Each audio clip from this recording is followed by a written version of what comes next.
acompañen a orar. Vamos a dejar este tiempo nuevamente en manos de Dios. Entonces, vamos a orar. Padre, te damos gracias por esta mañana. Gracias por bendecirnos con tu palabra escrita. Este libro llamado la Biblia, Señor, gracias porque a través de ella podemos conocerte y tener una relación contigo a través de Cristo. Yo te ruego que por favor bendigas este tiempo, que nos hables, que nos enseñes, que también, Señor, podamos interpretar bien la palabra, qué gran responsabilidad, pero también aplicarla a nuestras vidas. Gracias, Señor, te damos en el nombre de Jesús. Amén y amén. ¿Te puedes sentar, por favor? Bueno, ya nos han venido acompañando los esposos Bernal Vargas Bernal, bienvenidos. Qué bendición que nos acompañen nuevamente. Y también los esposos Pacheco Peña también nos alegran volverlos a tener acá. Yo también tengo el gusto de presentar a un estudiante donde trabajamos con mi esposa, que es Dani Barón. Entonces también bienvenido, Dani.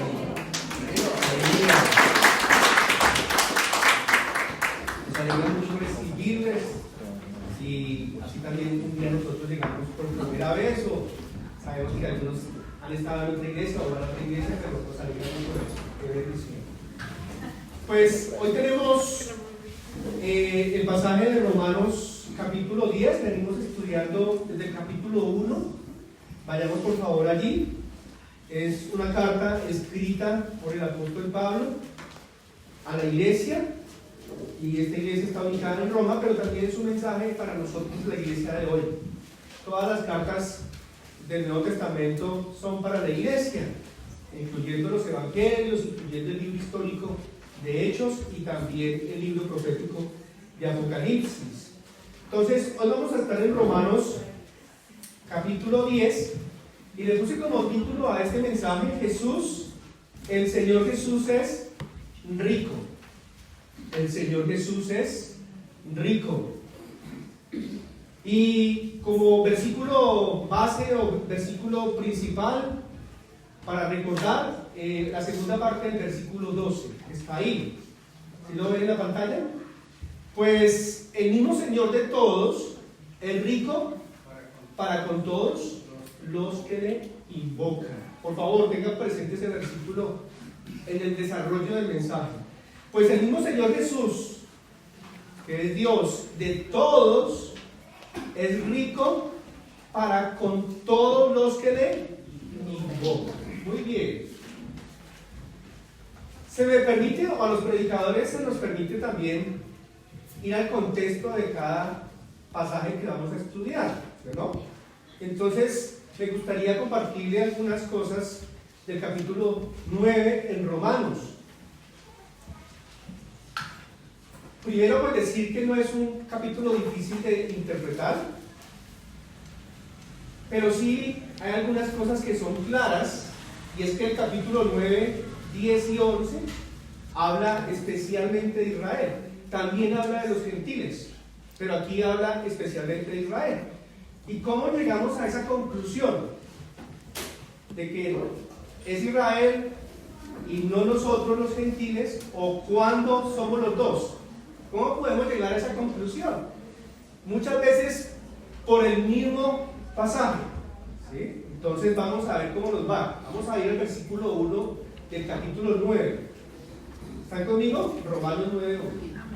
Verdad digo en Cristo, no miento, y mi conciencia me da testimonio en el Espíritu Santo, que tengo gran tristeza y continuo dolor en mi corazón, porque deseara yo mismo ser anatema, separado de Cristo, por amor a mis hermanos, los que son mis parientes, según la carne, que son los israelitas. Entonces, tenemos que pensar que lo que el apóstol Pablo, inspirado por el Espíritu Santo, hace un punto aparte o hace un cambio en el capítulo 8, porque el capítulo 8 está hablando de todos los creyentes.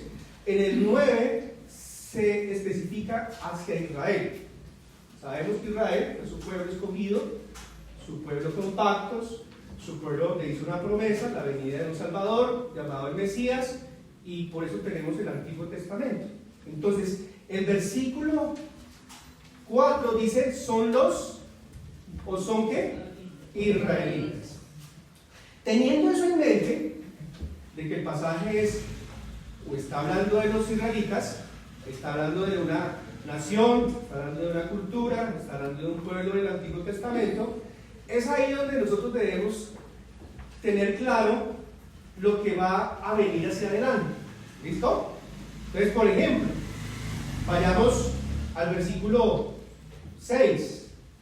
No que la palabra de Dios haya fallado, porque no todos los que descienden de Israel son israelitas, ni por ser descendientes de Abraham son todos hijos, sino en Isaac que será llamada descendencia. Esto es, no los que son hijos según la carne son los hijos de Dios, sino que los que son hijos según la promesa son contados como descendientes. Porque la palabra de la promesa es esta: por este tiempo vendré y Sara tendrá un hijo. Y no solo esto, sino también cuando Rebeca concibió de uno de Isaac nuestro padre. Pues no habían aún, ¿qué dice ahí?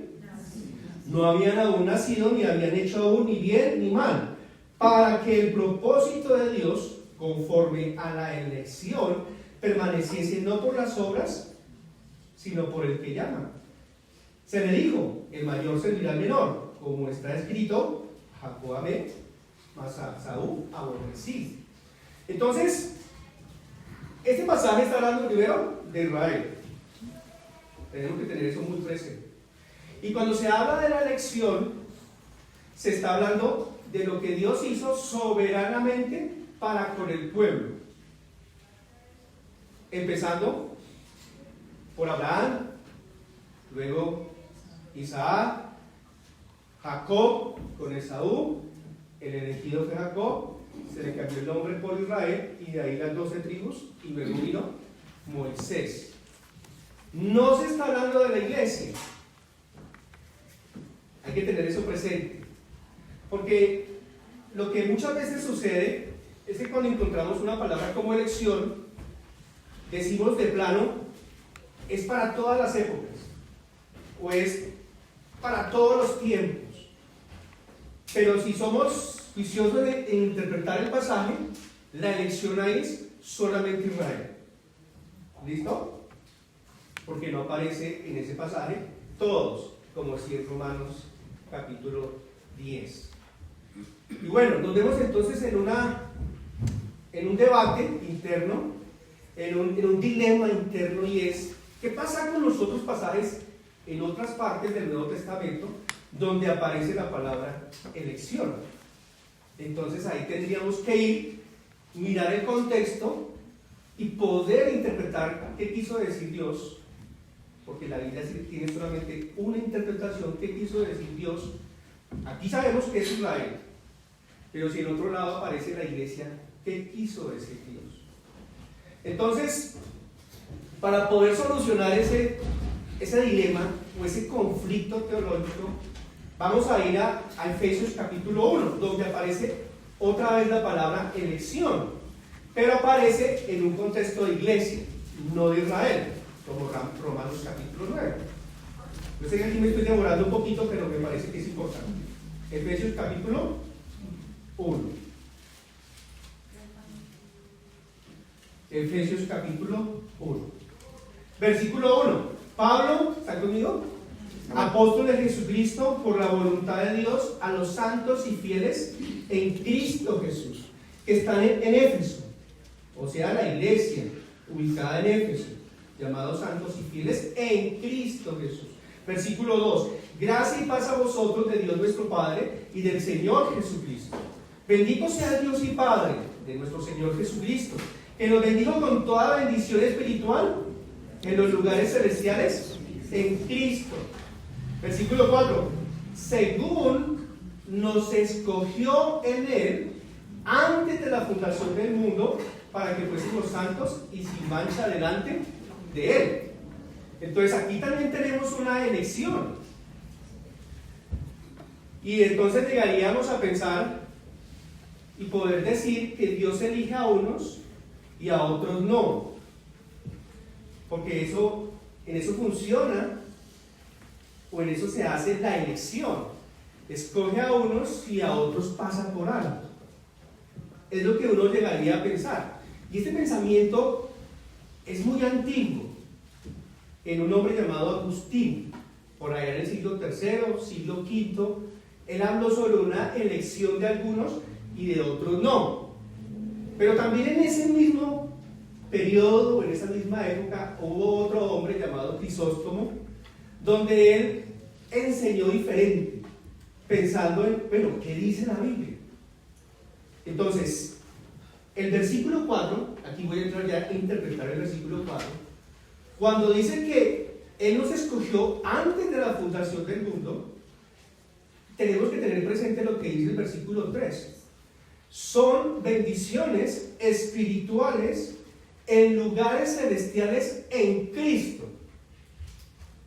En otras palabras, Dios Padre eligió a su Hijo, el Cristo, el varón perfecto, el obediente en todo, quien hizo su obra aquí en la tierra, en la cruz, para que cualquiera que creyere en Él, en Cristo, el elegido, también fuera elegido. Se lo voy a leer para que lo entendamos un poquito mejor. ¿Qué significa ser elegido en Cristo, según Efesios 1:4? Mientras que Calvino enseñaba que la elección divina se refería a los seres humanos individuales, ya fuera para salvación o para condenación, que ya sabemos que es incorrecto, otro hombre llamado Parr entendía que la elección divina se refería a un solo hombre, Jesucristo, quien es Dios encarnado, Juan 1:14, Gálatas 4:4 y muchos más versículos. Por lo tanto, Jesucristo es tanto el Dios que elige como el hombre elegido.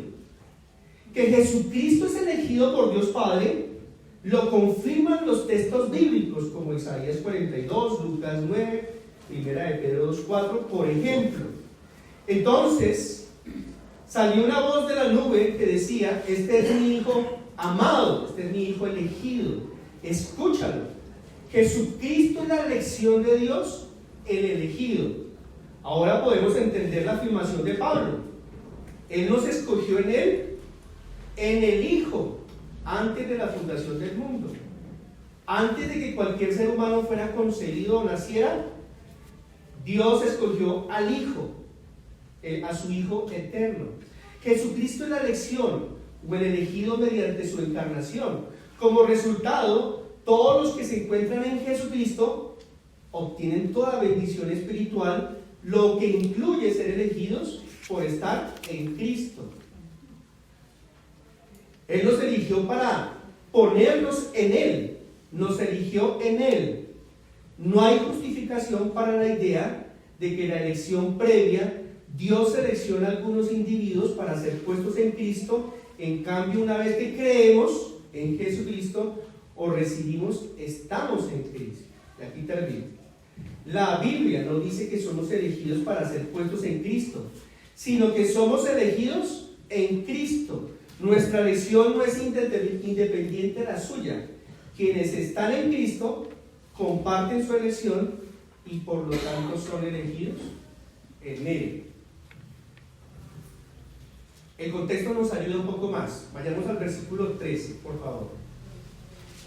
En Él también vosotros, habiendo oído la palabra de verdad, el evangelio de vuestra salvación, y habiendo creído en Él, fuiste sellados con el Espíritu Santo de la promesa. Entonces aquí tenemos a un hombre que escucha el evangelio.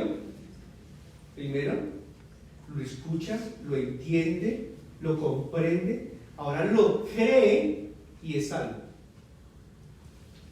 Entonces tiene responsabilidad, aun siendo un pecador, tiene libertad para decidir, y finalmente, si recibe o rechaza, pensemos en la palabra rechazar a Cristo, es la razón por la cual recibe una justa condena.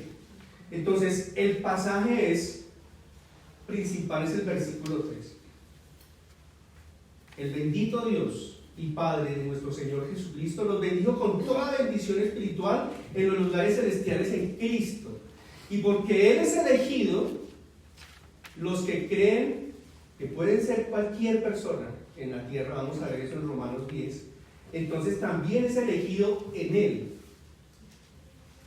Y también es adoptado, y también es aceptado, y también es escogido, y también es amado, y también es redimido, y también es bendecido con el Espíritu Santo. Entonces, sé que el contexto estuvo un poquito largo y extenso, pero creo que es importante que tengamos una sana doctrina bíblica, ¿sí? En cuanto a la elección, Romanos 10 está hablando de Israel, la nación, aquellos que escogió para una tarea específica, y Efesios 1 como ejemplo, pensando en una elección, pero porque Dios escogió al Hijo, lo eligió, entonces todo aquel que cree es elegido por Él. Sí vemos ahí lo fino de la teología, pero el Señor nos ayuda cada vez más. Ahora sí vayamos a Romanos capítulo 10, por favor. Romanos capítulo 10, versículo 1, 2 y 3. Y les quiero hacer una pregunta. ¿Estos versículos de qué hablan? ¿De la iglesia o de Israel? Vamos a leerlo y ustedes me van a decir. Hermanos, ciertamente el anhelo de mi corazón y mi oración a Dios por Israel es para salvación. Porque yo le doy testimonio de que tienen celo de Dios, pero no conforme a ciencia. Porque ignorando la justicia de Dios y procurando establecer la suya propia, no se han sujetado a la justicia de Dios. Pregunta: ¿esos 3 versículos sigue hablando de Israel o de la iglesia? ¿De acuerdo? Porque ahí aparece la palabra Israel. Amén. Israel, eso hay que tener claro en cuanto a esos, por lo mínimo esos 3 versículos. Como el título del mensaje es El Señor Jesús es rico y Él es rico para con todos, les tengo una pregunta: ¿cuál es la mayor riqueza de tu vida? Piensa ahí por un momento. La mayor, no cuáles son todas tus riquezas, porque podemos decir la vida, la salud, el trabajo, la familia, los hijos, lo que Él me da. ¿Cuál es la mayor riqueza que tú tienes en tu vida? La salvación. La salvación, ¿bien? Tener fe. O sea, pasamos de alguna manera de un plano material y físico a uno espiritual. Ambos son importantes y de ambos daremos cuentas a Dios, pero es más importante lo espiritual.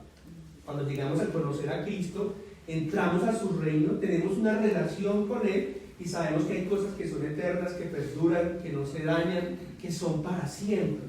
Entonces, concluimos que a esa pregunta la mayor riqueza de nuestra vida es Él, a través de la salvación por la fe en lo que Él dice en su palabra. Él es nuestra mayor riqueza. Amén.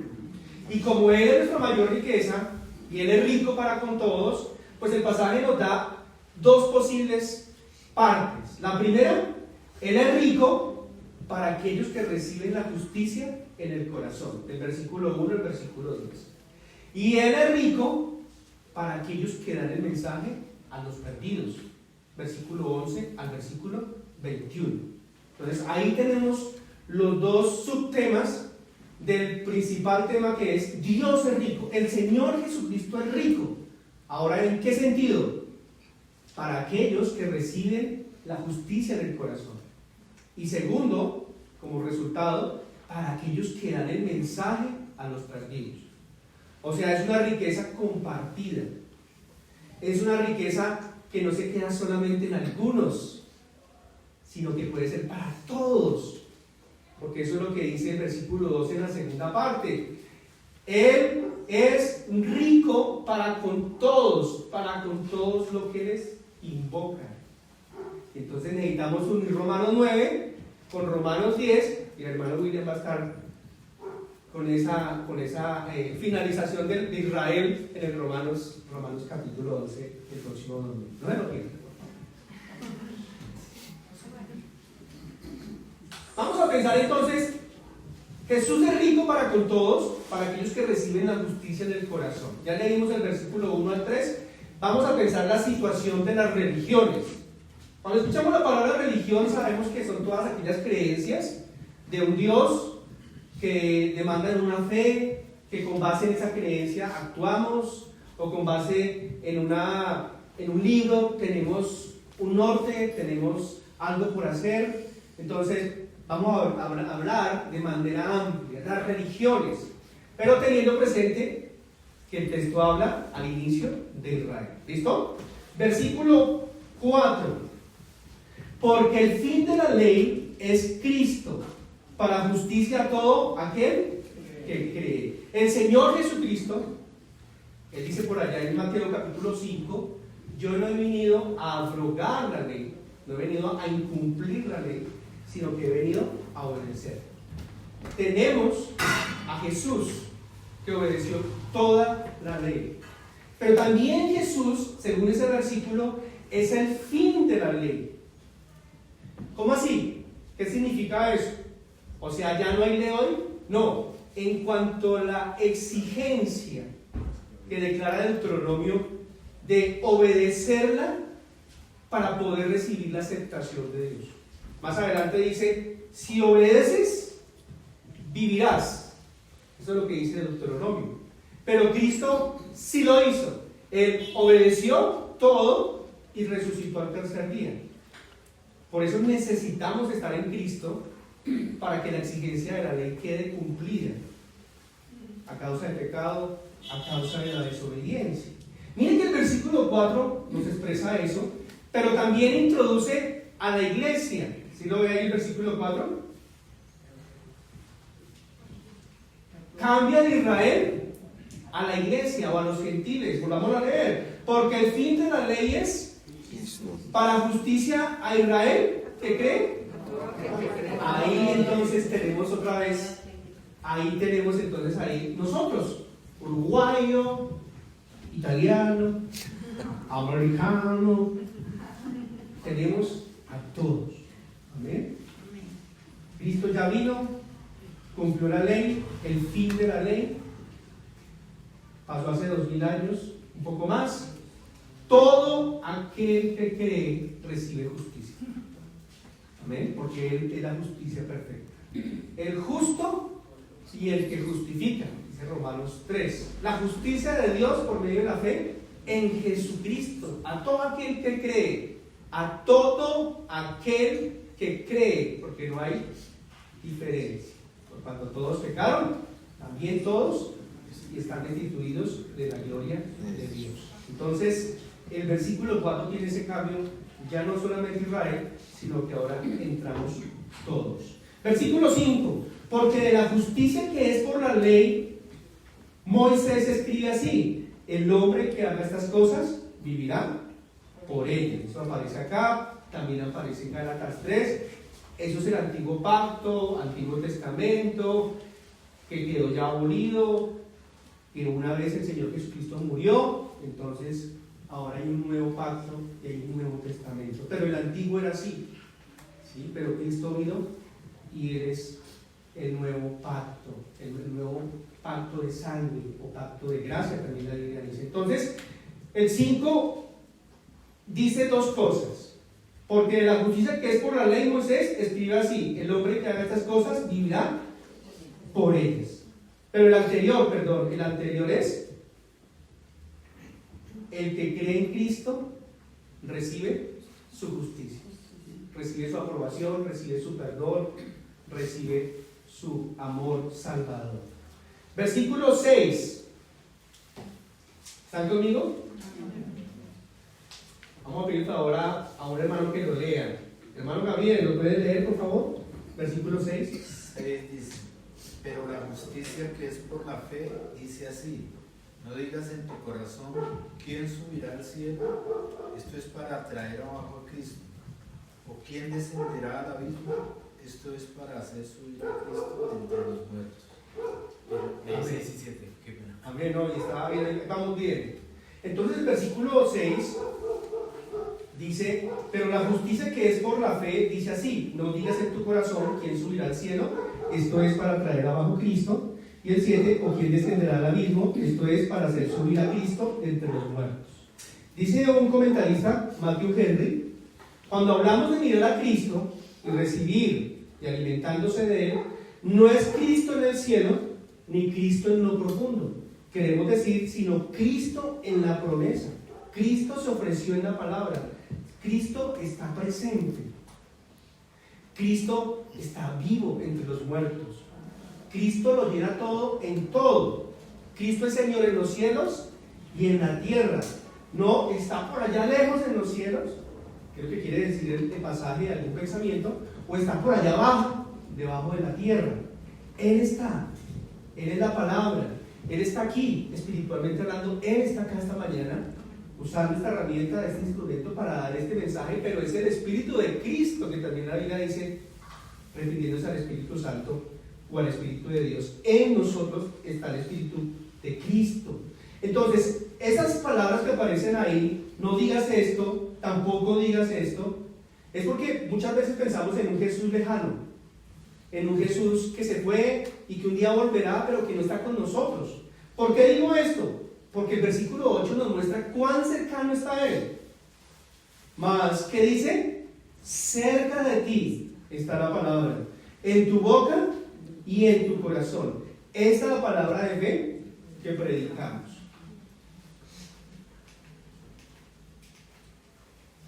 Mire estos otros versículos que aparecen ahí en la pantalla. Está el apóstol Pablo predicando en Atenas. Está hablándole a estoicos, está hablándole a filósofos, está hablándole a gente religiosa, gente de todos los colores, gente con muchos pensamientos. Y él dice esto que tiene relación con Romanos 10. Para que busquen a Dios, si en alguna manera palpando puedan hallarle, aunque ciertamente no está lejos de cada uno de nosotros. Pensemos en la creación, porque en Él vivimos y movemos y somos. Entonces, Hechos 17 lo que está hablando es, Dios está presente y cerca a cada ser humano, porque Él le ha dado la vida, porque Él le ha dado el soplo de vida. Cerca, tan cerca que no nos imaginamos. Por eso debemos evangelizar, porque de alguna manera Dios se adelantó dando suficiente conocimiento general, aunque necesita el conocimiento especial, las escrituras, para llegar a creer en Él. Entonces aquí tenemos que Dios está cerca a cada persona porque lo hizo. Y Romanos lo que dice es, Dios está cerca de cada ser humano, en su boca y en su corazón, por la palabra de fe que predicamos. No sé si usted recuerda el día en que conoció a Cristo. Fue algo divino, fue algo especial. En mi caso, le rechacé varios años, varios meses, y Dios estaba llamándome. Pero en un resumen de 2 o 3 semanas, en un periodo de 2 o 3 semanas, yo escuché el Evangelio y no podía escapar de ese sitio. Estaba de alguna manera acorralado para escuchar el Evangelio. Lo escuché, la palabra que está escrita, Dios cerca de mí, en el cual me movía, como dice ahí, y somos y vivimos, y en ese momento entonces, por la obra del Espíritu Santo, pero también por una decisión, porque más adelante, acompáñenme al versículo 17, lo quiere leer Jorman, Romanos 10, 17. Es su palabra. Así que la fe proviene del oír, y el oír proviene de la palabra de Dios. Así que la fe es por el oír, y el oír la palabra de Dios. Y entonces yo una de esas noches, o varias noches, al oír la palabra, Dios cerca de mí, como creador, Dios cerca de mí, como palabra viva, vino la fe en mí y creí. Vino la decisión de una confianza externa, fuera de mí, en un Salvador y en lo que hizo Él. Reconocí que no me podía salvar a sí mismo, Al principio es como un bebé gateando. Que uno cuando tiene un bebé gateando está pendiente que no coja la toma. Pero yo estoy seguro que Sofía Castro, yo no tengo que decirle a ella, no meta el dedo en la toma, ¿sí o no? Con el interruptor, porque se va a electrocutar. Porque ya ha crecido, porque ya entiende, ¿sí? Porque ya es una jovencita. Pero espiritualmente cuando somos bebés, no entendemos muy bien lo que está sucediendo en nosotros. Por eso necesitamos estudiar la palabra para poderlo primero entender y poderlo explicar. En otras palabras, Dios hizo su obra, estoy cerca de ti, Andrés, como creador, y a través de la Biblia, pero tú tienes que decidir creer en mí. Y la fe en mí vino cuando escuché el mensaje, Romanos 10:17, durante un buen tiempo. Tenía dos opciones, Andrés: rechazar, porque lo venía haciendo, o recibir, las dos con rey. Esas son las dos respuestas de los hombres: recibe a Cristo o rechaza a Cristo. Y esa va a ser la razón de la condena, no la predestinación, no la elección de unos y otros no, sino la responsabilidad de un acto de amor de Dios en venir a salvar a la humanidad pagando un alto costo por su propia vida y resucitando al tercer día. No se me asuste, ¿qué le pasa? Entonces el versículo 8, ¿qué dice? Más, ¿qué dice? Cerca de ti está la palabra en tu boca y en tu corazón. Esta es la palabra que de fe que predicamos, que si confesares con tu boca que Jesús es el Señor y creyeres en tu corazón que Dios lo levantó de los muertos, serás salvo, porque con el corazón se cree para justicia, pero con la boca se confiesa para salvación. Entonces aparece ahí boca y corazón. Lo que sucedió en mí, lo que sucedió en ustedes, entendieron el mensaje, bajó al corazón y respondieron con una confesión. Debe existir una confesión con arrepentimiento del corazón de que Jesús es el Señor y que Dios lo levantó de los muertos. Dios no va a violentar la voluntad del hombre, porque Él nunca lo ha hecho. Ni con Adán y Eva, ni al inicio con Satanás. Ellos y sus ángeles, no se llamaba Satanás, Luzbel y sus ángeles tenían libertad de decisión.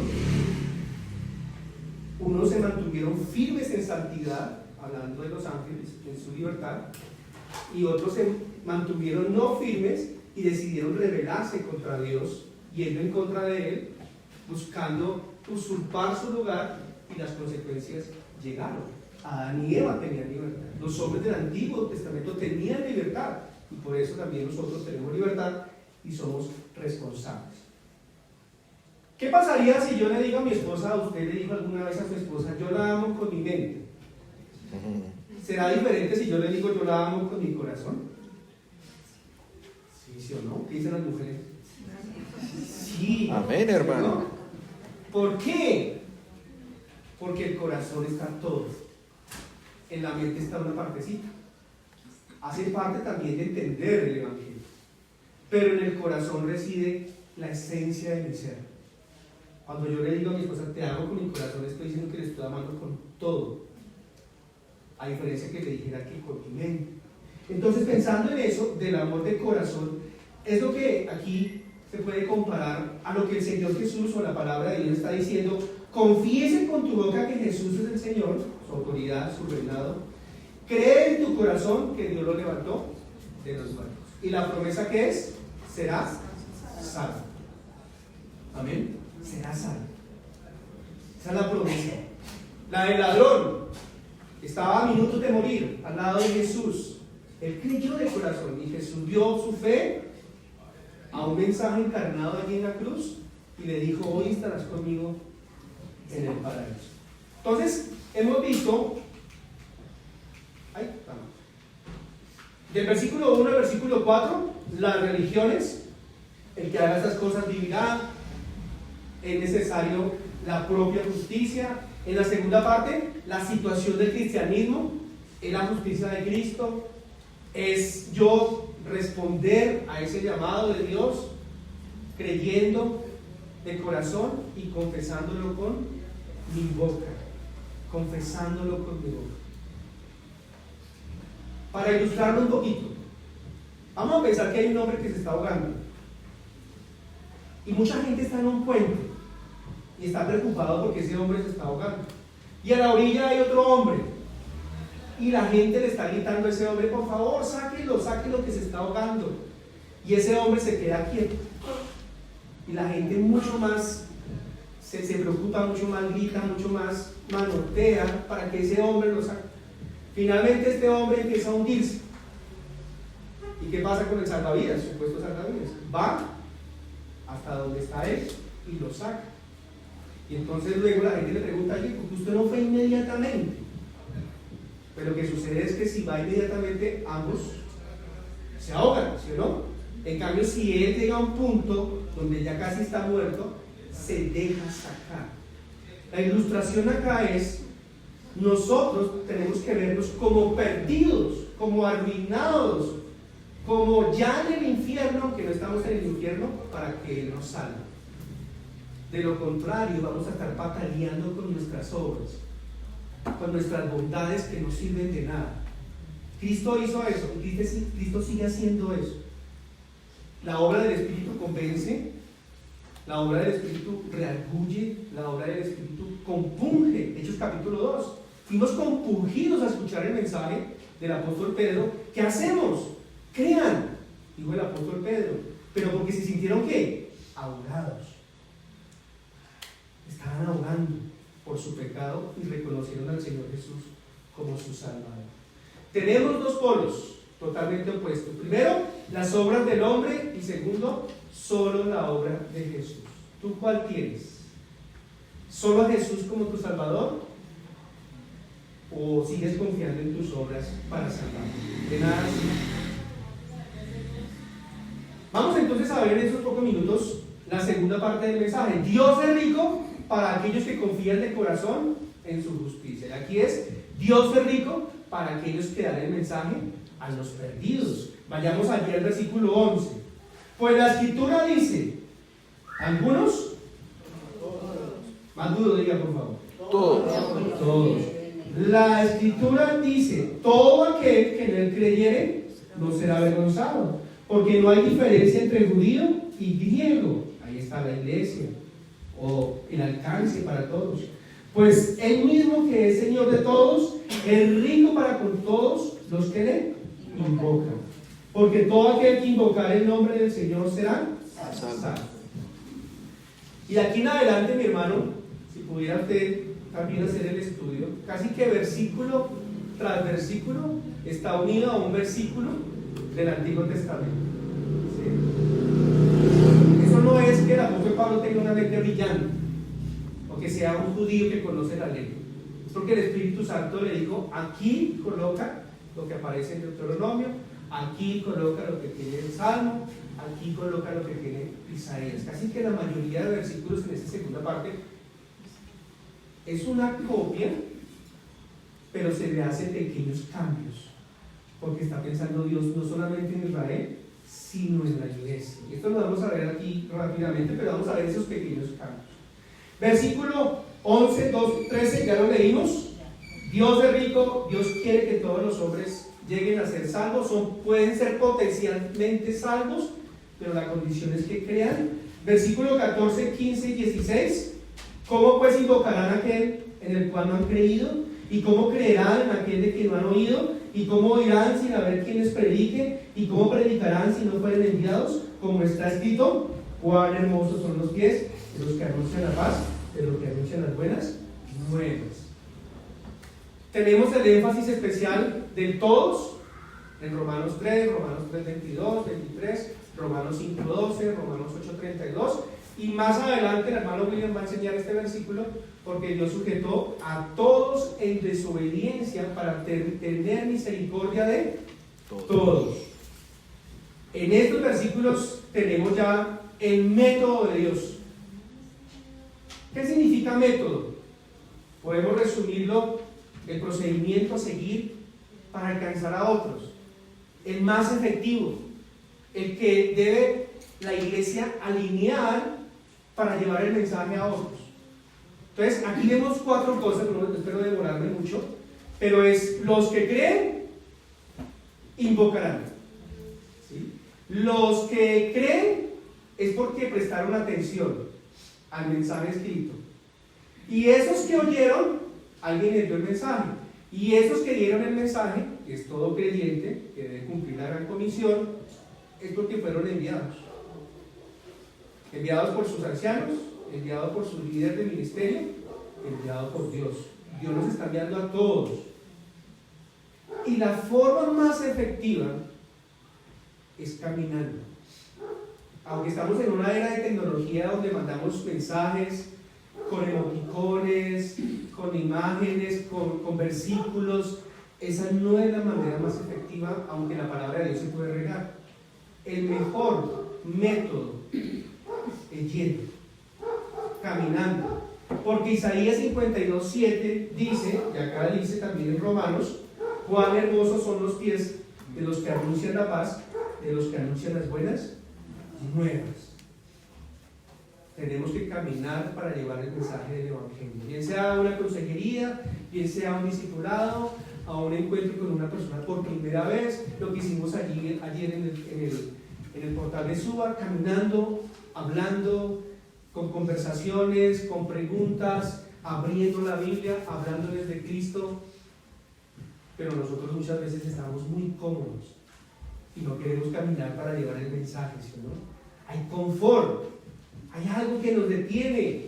Debemos orar al Señor que nos muestre, hoy que el Señor nos muestre que ese es el método de Dios más efectivo, yendo a otros para llevarles el mensaje que está escrito, para que lo oigan, para que lo crean y para que de ahí en adelante empiecen a invocar el nombre de Cristo. ¿Cuánto estás caminando en obediencia a este mandato? Cada uno sabe. Si no, hermano, ponte de pie y empieza a pensar cómo puedo ir y trasladarme a un sitio o a otro para llevar el mensaje del Señor. El entregar el Evangelio a los perdidos se hace caminando como la forma más efectiva. ¿Por qué? Ya lo dije. Tenemos un encuentro personal. Es lo más efectivo y es la manera como Dios lo hizo, los apóstoles lo hicieron, su iglesia lo debe hacer. Y saltemos al versículo 19 al 21, porque vuelve otra vez Israel. Versículo 19 al 21. También digo, ¿no ha conocido esto Israel? Primeramente Moisés dice, otra vez un pasaje del Antiguo Testamento, yo os provocaré a celos con un pueblo que no es pueblo, con pueblo insensato os provocaré a ira. E Isaías dice resueltamente, fui hallado de los que no me buscaban, me manifesté a los que no preguntaban por mí. Pero acerca de Israel dice, todo el día extendí mis manos a un pueblo rebelde y contrario. El capítulo 10 empieza con Israel, los primeros 3 versículos. Interesante que los últimos 3 versículos del capítulo 10 terminan con Israel. ¿Y qué está diciendo aquí la palabra de Dios acerca de Israel? Que es su pueblo, pero que es un pueblo rebelde. Y que de alguna manera Dios fijó su atención que tenía sobre su pueblo, la quitó por un momento y la puso sobre los gentiles. ¿Qué produjo eso en Israel? Celos. Celos. Como un esposo hacia una esposa o viceversa, si mira a alguien que no es ella o que no es él. Dios los provocó a ellos a celos, pero no los desechó, eso lo vamos a ver en Romanos 11, sino que los tiene ahí en un lapso de tiempo.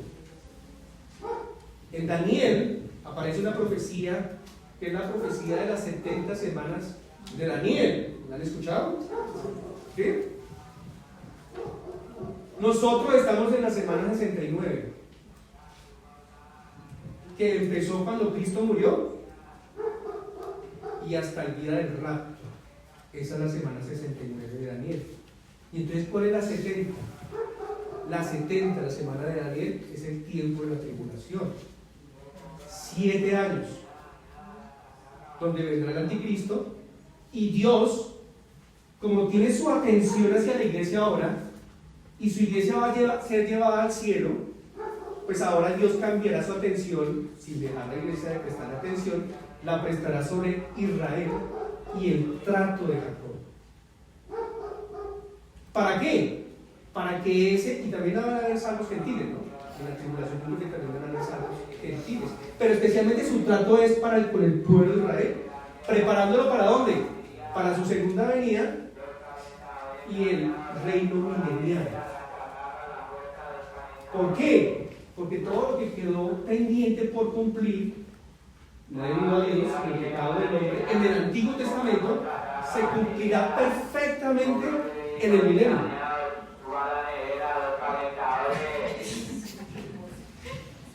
Se cumplirá perfectamente en el milenio cuando Cristo reine en la tierra. Entonces, Dios tiene la atención hoy sobre la iglesia, los gentiles. Una vez la iglesia llevada al cielo en el rapto, volverá a prestarle atención a los israelitas, a los judíos, durante 7 años, con juicios, con el ministerio de la iniquidad, como dice 2 de Tesalonicenses, pero al final el Señor Jesucristo vuelve, y eso es conocido como la semana 70 de Daniel. Amén. ¿Qué les parece entonces tan hermoso, no? ¿Qué debemos hacer nosotros, mis hermanos? Ir a predicar el Evangelio. Cambiar nuestro pensamiento de que solamente algunos serán salvos. Todo hombre puede llegar a ser salvo. ¿Sí? Porque el mensaje es para todos. Dios es rico para con todos, para con tu esposa, tus hijos si no son salvos, tus padres, tus tíos, tus abuelos. La palabra de Dios está cerca a ellos. La presencia de Dios está cerca a ellos. Pero ellos tienen que tomar una decisión de creer en el corazón y de confesar en la boca, y si creen van a invocar, cualquiera que sea, así sea mudo, se le busca un intérprete de señas, ¿no? De señas para que le hable ese mudo, porque él también puede responder, o así esté en coma, pero si está escuchando, puede creer. ¿Qué necesitamos hacer? Necesitamos despertar, hermanos, para llevar el Evangelio a otros. El apóstol Pablo acá, y termino acá, estaba preocupado por sus parientes, por sus familiares, por los israelitas. Estaban perdidos, estaban confiando en su propia justicia. Él oró, pero él también actuó. Él se la pasaba metido en las sinagogas, predicándole a sus judíos de pura cepa. Estaba predicándole a ellos a diario, para que creyeran, y muchos creyeron. Pero él no se quedó quieto. Nosotros tenemos que ir a nuestros familiares así tan lejos, llevarles el mensaje. Nos multiplicaríamos, amén. Habría más iglesias del Señor para su gloria. Pero si conocemos a Jesús, el rico, es porque le hemos creído de corazón. Y segundo, porque compartimos esa riqueza con otros que necesitan riqueza espiritual, a los perdidos. Tú tienes un tesoro, mi hermano. Yo también tengo un tesoro que sería egoísta y sería perverso no compartir ese tesoro. Amén. No darlo a otros que también pueden reproducirlo con otros. Oremos al Señor para que nos ayude. Vamos a orar. Padre, te damos gracias por tu palabra. Gracias porque tú eres rico para con todos, judíos y gentiles. Para todo aquel que cree, para todo aquel que invoca, para todo aquel que te recibe de corazón y te confiesa con la boca. Ahora, Señor, nosotros somos las herramientas, nosotros somos los instrumentos para llevar ese mensaje. Pero esta mañana te pedimos perdón, porque no hacemos todo lo que tú pides que hagamos. Tenemos excusas, tenemos otras cosas que dejan este llamado para después, o pensamos, Señor, que si ha de ser salvo tú nos salvarás, pero tú también quieres que nosotros participemos de ese ministerio que es la gran comisión. Ayúdanos, Señor, los tiempos están cerca, tú vuelves, posiblemente nosotros, si no más, de pronto nuestros hijos verán el rapto, experimentarán la ausencia de miles o millones de personas en el planeta Tierra, y empezará más rápidamente el reloj de Dios los últimos tiempos. Estamos en la época de los gentiles, Señor. Estamos en el momento de que tú salves por el Espíritu Santo y por tu palabra a muchos más. Ayúdanos, Señor, por favor. Perdónanos también, Señor, porque reconocemos que no hacemos todo lo que nos pides, pero queremos creer que a partir de hoy podemos ir a ellos y caminar y experimentar también lo que dice Isaías: cuán hermosos son los pies de aquellos que anuncian el Evangelio de la paz. Gracias por tu iglesia acá, gracias por tu iglesia mundial.